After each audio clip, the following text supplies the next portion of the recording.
Good morning, friends. It's Jason Love again here in beautiful Dallas, Texas. It's a beautiful morning. It's probably about 80 something, and the kids. You want to say hi, kids? Oh, hi, kids. Hi, kids. They're getting their morning swimming. And I was just sitting here and I was thinking by the pool, what is the most important thing that would have helped me starting in YouTube? And what it was picking a topic, right? And that's still something I struggle with. So the issue with picking a topic is people need to know why they're going to watch your videos. Why are they going to subscribe? So my first channel, the one I still publish there, family vlogs, is Jason Loves Life, right? So I thought I'd have like a very generic YouTube channel so I could do whatever I like. And I still like having that channel because I can put short documentaries. I do anything not related to any of my other channels I can post on Jason Loves Life. Now the issue is that if you look at my view count versus subscriber rate and the YouTube growth as far as like views, it stayed probably steady for the last year and a half, if not 2 years, almost the same. You get little spikes in the views and then it goes flat. And why is that? The reason is because there's not a good topic, right? So people go to it for one topic, which was autism, and then they'll be like, oh, there's also mafia documentaries on here, I'm not really interested. Or there's a family vlog, I'm not really interested. I'm interested in mafia stuff. So they're not going to subscribe. And you know, that's a problem. If they're not subscribing and if they're not coming back, then the channel, again, my channels get a good amount of views. We're getting about 500,000 a year, which isn't terrible. We get, I don't know if that math adds up. We get about 1,000. We get about 1,000 a day to 2,000 a day, somewhere in there. So, and then we get those weird spikes every once in a while. So, doing a channel like this, you guys know that this channel is about YouTube videos and how to grow your YouTube channel, how to do better on YouTube, how to improve your video production, things like that. So that's why picking one topic is ideal. Again, you don't have to, especially starting out.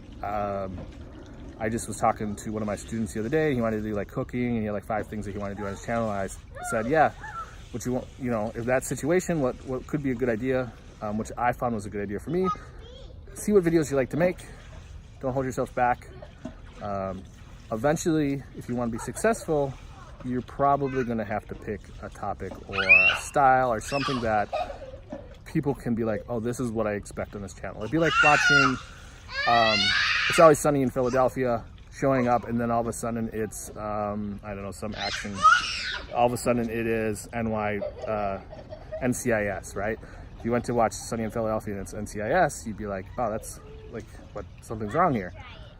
Because those are what you expect from those shows. You expect something funny, not something about crime scene investigation. So, again, experiment a little bit if you'd like. If you know what topic you'd like to do, I'd say stick with that, give that a try. Occasionally you could try videos outside that topic and see how they do.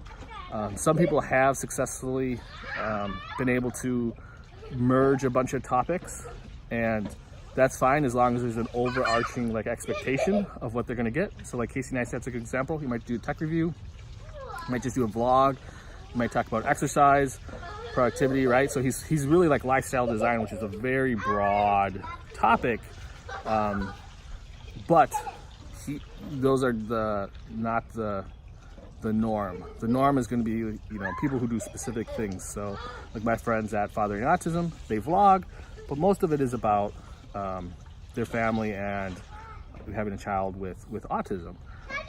Or, you know, the slime queen, I can't think of her name, but like she's going to be talking about slime. People who love slime are going to watch that show. Or I can't think of her name either. Let's see, another good one. Another generic one would be like I can't think of his name all of a sudden. The kids are distracting me. Okay, I should probably get going. But again, once you have your topic, it'll make a lot of other things easier, like what kind of videos to make, what kind of description, and what name should you have for your channel, which is what we're going to cover next week. We still don't have a channel name, so next week we're going to be doing a video following how we come up with the name for this channel, and we'll be doing it live. Like you'll be seeing exactly what we're doing, and it'll be in real time, I guess. Like by the end of that episode, we'll have a name. So make sure you subscribe, hit the notification bell, so you can get your notification when these videos come out. You can figure out how to best name your YouTube channel, and we will see you next week. I gotta go take care of these kids. All right, bye.